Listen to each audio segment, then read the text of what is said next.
అందరికీ నమస్కారం. ప్రియమైన మిత్రులారా, సోదరీమణులారా, ఈరోజు మన రాష్ట్ర ప్రభుత్వం అనగా కూటమి P4 అని ఒక పాలసీని తీసుకొస్తుంది. ఈ P4 పాలసీ రేపు ఉగాది నాటికి పూర్తి చేసుకొని ప్రతి ఒక్కరిని కూడా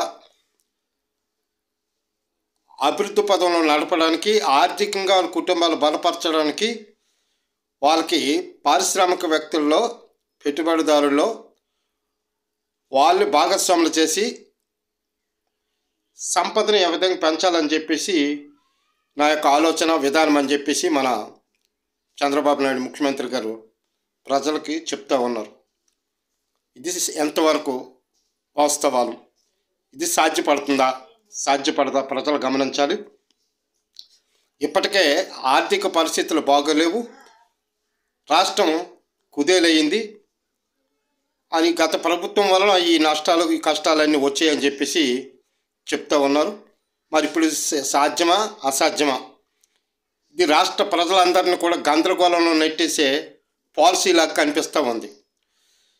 చంద్రబాబు నాయుడు గారు అంటే గతంలో కూడా అనేక రకాలుగా అనేకమైనటువంటి ప్రణాళికలు వేసి జన్మభూమి కార్యక్రమాలు కూడా పెట్టారు.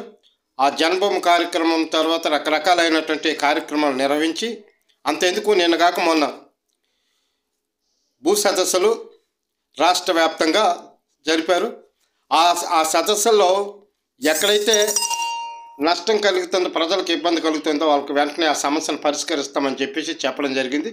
చెప్పి ఇప్పటికి దాదాపు 3 నెలల దగ్గరకు కాబోతుంది. ఇంతవరకు ఎక్కడ పరిష్కారం కాలేదు. భూ సమస్యల పరిష్కారం కాలేదు, ప్రజా సమస్యల పరిష్కారం కాలేదు. ఇవేవి కాకముందే ఒక సమస్యను పరిష్కరించకుండా, ఒకటి చెప్పింది చేయకుండా, ఇంకొక ఇచ్చిన మాటను అమలు చేయకుండా, జరపకుండా ఇంకొక పాలసీలోకి వెళ్తూ ఉంటే ప్రజలకు నమ్మకం కూడా కలగాలి కదా.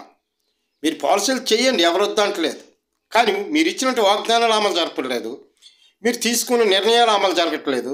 మళ్ళీ కొత్తగా పాలసీలు తీసుకొస్తూ ఉన్నారు. ఈ పాలసీలు నమ్మశక్యమైనవా? వ్యక్తిగతంగా వాళ్ళ ఆర్థికంగా వాళ్ళు బలపరచడానికి, బాగు చేయడానికి ప్రణాళికే అంటున్నారు. మంచిదే, ఉగాది నాటికి మీరు పూర్తి చేసేసి అంతలోనే అంత పెద్దవాళ్ళు ఎక్కడ అయిపోతారు. కానీ మీరు ఆలోచించవలసిందంతా కూడా ప్రజలకు ఇచ్చినట్టు మాటను నిలబెట్టుకోండి. అది గౌరవం మరింత పెరుగుతుంది, మీకు ప్రజలకు మేలు జరుగుతుంది. మరి ఎక్కువగా ఎక్కడ చూసిన రాష్ట్ర వ్యాప్తంగా భూ కబ్జాలు జరిగి ఉన్నాయి. ముఖ్యంగా గిరిజన ప్రాంతాల్లో గిరిజన భూములు కూడా గిరిజన చేతుల్లో లేకుండా ఇతరులు వచ్చి వాటిని దోపిడీ చేసి వాళ్ళ పేర్ల మీద ఆన్లైన్ జరిపించుకుంటున్నారు.